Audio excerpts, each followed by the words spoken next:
Morning everybody, welcome back to the farm. I'm back here on the area where the cows are grazing now. Obviously I just moved them, but you can see the stuff they're in here we haven't grazed across yet this year. This is another area that was overgrazed a lot in the past from what we could tell, and we were trying to give it as long a rest period as possible to see if we could help improve it. And it took the grass quite a while to grow much this summer, and then we haven't had hardly any moisture since early July. I guess we had one decent rain in August, around the middle of August, I guess. Other than that, we've had just a couple of tenths here and there, so haven't had a lot of moisture. But this grass ended up recovering pretty decent, and there's places like right in here where I'm at where there's quite a bit of forage in here, and then there's places like this hillside over here across from me where there's still some pretty thin areas. But the cows are doing pretty good on it. It's there's a handful of them that are still thinner than what I'd like to see them. I like seeing them nice and fat, but there's a couple of them that are there's a first calf heifer in there that she's got a big calf on her, and she's probably milking harder than she needs to, and she's a little she's definitely thinner than I'd like. And then there's a couple other, there's one cow in there that she's the second oldest cow in there. Not that she's that old, but she's only 9 years old. But for her, I don't know if that's just her genetics and stuff showing that she's not going to hold up longer term, or if it's just a case of her not just being as good a forager, I guess, is more towards what I'm thinking with her, is that she's not as good at doing it on her own as what some cows are. So these cows, I guess I never really talk about that, but these cows are all, with the exception of 4 of them in here, I guess. Obviously there's one over there with a white face, and there's 3 other ones that are Simmental Angus cross cows that originally we had bought them for recips. We used to do a lot of embryo work and AIing and stuff, but obviously with embryos we needed recip cows, and those Simmental Angus cross cows always made really good mamas. But they you can tell the ones like the white face one that are higher percentage Simmental, they don't flesh up near as good on grass without all the crutches they had when we were taking care of them the way we used to, I guess. So these cows all used to be, with the exception of those 4, all used to be registered Red Angus cows, even the black ones.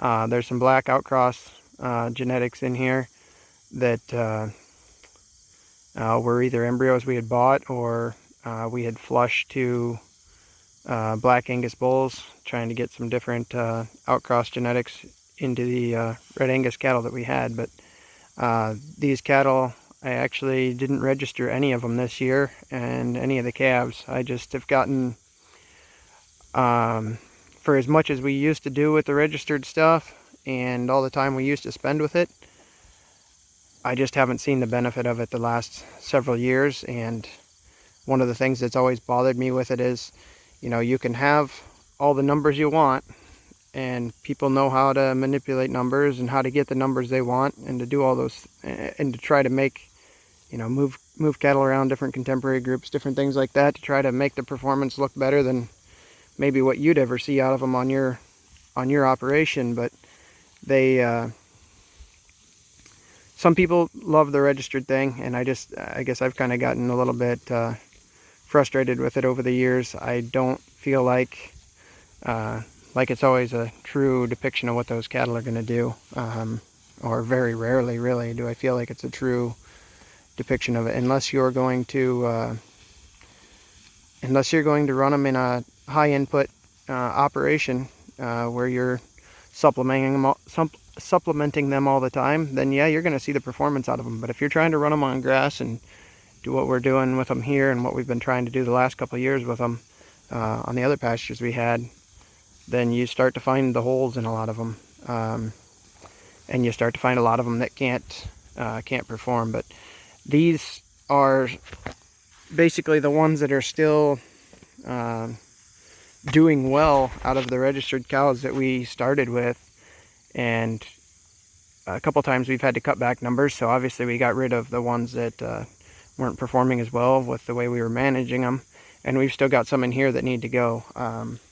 But I am excited to see, we've got the 3 bred heifers, or 3 first calf heifers in here, I guess, that we had this year. 2 out of the 3 of those look really good. The third one that's thin is actually right here to my left right now, but 2 out of the 3 are pretty good. This third one, she's gonna have to find her way somewhere else. And then the heifers that we kept back, we end up selling a lot of our heifers that we would have kept for replacements this year, just because we didn't have stuff locked down on this farm yet. We didn't know what was going to happen for sure, whether we were going to have enough grass to increase our numbers at all. And so we sold, I think we sold a group of 7 as replacement heifers, and then obviously the ones that we didn't think would make replacements, we had sold as feeder calves prior to that. We got rid of those. And then we kept, I guess we kept 5 head of heifers, but only 3 of those we expected to keep as replacements. Would have liked, like I say, would have liked to kept more, but anyway, we kept 5 because 2 of those were twins. Now one of those is a red, well, they're both registered Angus, or could be registered red Angus, but they're both red heifers, and one of them was a twin, but she was born in a separate sack from her brother. We knew that for sure, and actually she was red and he was black, so there's a chance. I'm pretty sure I've seen her cycle and seen the bull with her, so she may actually end up getting bred and getting a chance to be a replacement. The other one, she was twin to a bull also, and I don't know whether or not they were in separate sacks. I wasn't there when they were born to know whether she's got a chance, and she hadn't been palpated or anything, I guess, to check. We just assumed she probably wouldn't be good, and so we kept those 2 to run on grass just to see how they would do and to see if we can get them to finish next year, because they would have turned a year old in June of this year, maybe late May on the one and June on the other. So anyway, we're just gonna run them on grass. They look like they're doing pretty good, and we're gonna see how they come along next year and use them for our own beef until we get to where we feel like we're able to produce something out here that we can market, which is hopefully sooner rather than later as a finished beef product. But we've got some good bull calves in here and some heifers in here that look really good. We'll walk around and check those out in another video here down the road, but we're going to have some more really good replacement heifers in here, and hopefully this coming year, depending on what the weather and the rain and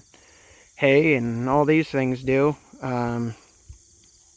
hopefully we're going to be able to keep a good number of them, because like I say, there's some cows that just aren't working like you think they should or like you'd like them to, that I'd like to replace. But anyway, a few thoughts on the cows for today, and just out here enjoying the pasture for a few minutes, and got to get back up there and get to my other projects. So everybody have a fantastic day, and check back in here at the farm when you get a chance.